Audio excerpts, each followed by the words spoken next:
It is 1969. The most powerful rocket ever built rose from Cape Kennedy.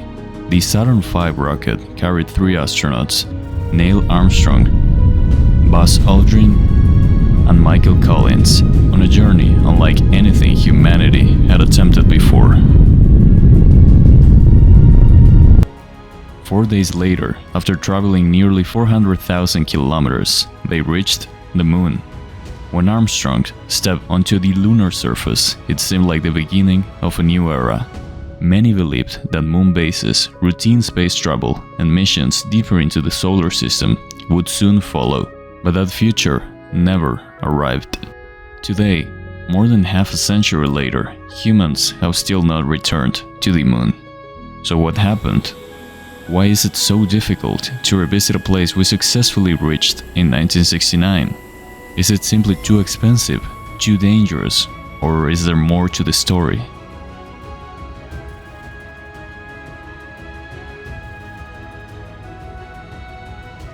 The decision to land humans on the moon did not begin as a scientific mission. It began as a part of a geopolitical rivalry known as the Cold War.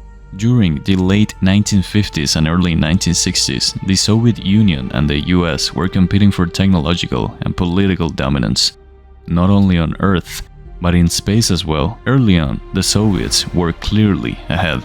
They launched the first artificial satellite, Sputnik, in 1967. They sent animals into orbit, and in 1961, Soviet cosmonaut Yuri Gagarin became the first human to orbit the Earth. These milestones shocked the US and created enormous political pressure to catch up. In response, the US government expanded its space program and created NASA. Even then, the Soviets continued to lead in many early achievements. In 1961, President John F. Kennedy announced an ambitious new objective: landing a man on the moon and returning him safely to Earth before the end of the decade. Backed by enormous government funding, NASA rapidly expanded its capabilities.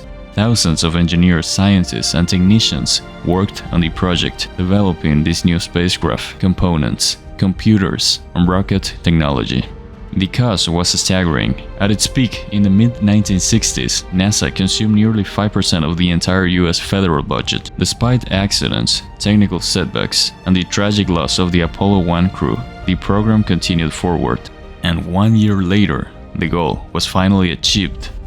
In July 1969, Apollo 11 landed on the lunar surface, and the US effectively won the space race. But the motivation behind the mission was never purely exploration.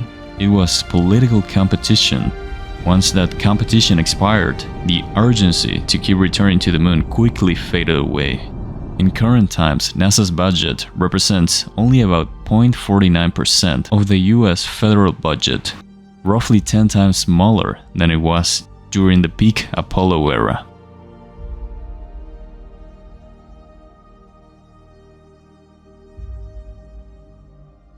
Returning astronauts to the moon today is far from simple. Current estimates suggest that the next crewed lunar mission could cost around $90 billion. That amount is nearly 4 times NASA's entire annual budget.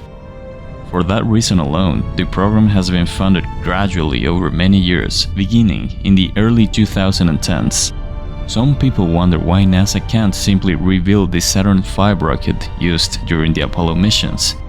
The answer is that the infrastructure required to build it no longer exists. Factories that produce its components have closed, specialized manufacturing techniques were abandoned, and much of the original engineering workforce has long since retired.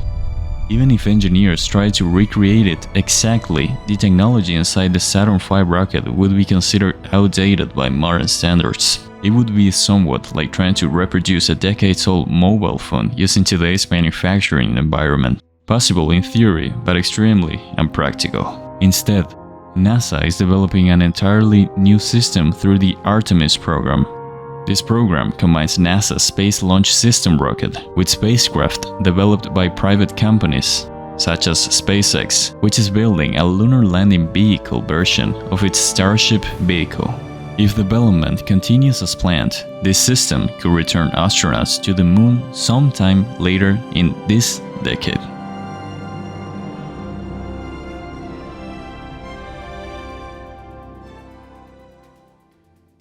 Even with modern technology, landing on the moon remains very challenging to say the least. One major reason is that the moon has almost no atmosphere. On Earth, spacecraft returning from orbit can rely on atmospheric drag to slow down during descent. On the moon, you don't have that option. Instead, spacecraft must use carefully controlled rocket thrusts to reduce their speed at exactly the right moment. Any mistake can cause the lander to crash into the surface. The terrain also adds to the difficulty. The moon is covered in craters, steep slopes, and uneven terrain, making it difficult to find safe landing locations. Because of these challenges, many modern robotic missions attempting lunar landings have failed. Still, the goal of returning to the moon has changed since the Apollo era.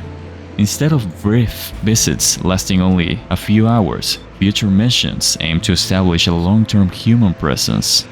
Scientists are particularly interested in deposits of ice water located near the moon's poles.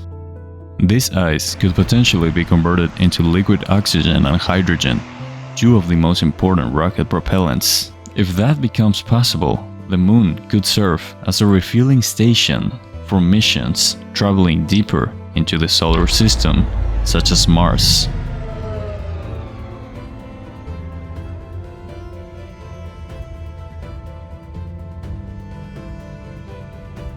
Despite enormous advances in computing and material science, the fundamental technology used in rockets has changed surprisingly little since the 1960s.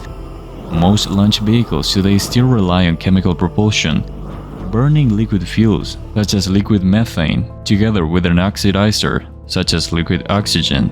These reactions release tremendous energy, but they are also inefficient compared to theoretical propulsion systems that engineers have proposed. Escaping the Earth's gravity requires enormous amounts of fuel. In fact, the majority of a rocket's mass at launch is simply propellant. That leaves only a small fraction of the vehicle available for payload.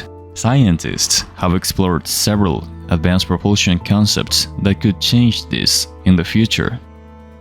One possibility is electric propulsion, which uses electrical energy to ionize a gas and accelerate it through a magnetic or electrostatic fields. These engines are extremely efficient but currently produce very small amounts of thrust.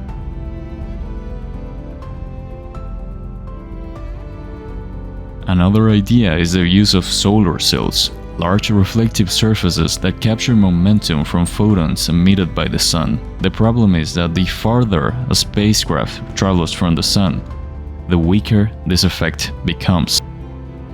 And then definitely the most powerful concept is fusion propulsion, which would use a nuclear fusion reactor to generate extremely hot plasma and expel it from the rear of a spacecraft. When such a system ever gets developed, a spacecraft might theoretically reach speeds approaching 5% of the speed of light, far beyond the capabilities of modern rockets. In the past, engineers even considered Project Orion, a design that proposed propelling spacecraft by detonating small nuclear explosions behind the spacecraft. The idea was eventually abandoned, and treaties signed in the 1960s completely banned the use of nuclear explosives in space. As of today, humanity still relies on the same basic rocket principles used during the Apollo era. And until new propulsion technologies become practical, returning to the moon will continue to require enormous effort, careful planning, and extraordinary engineering.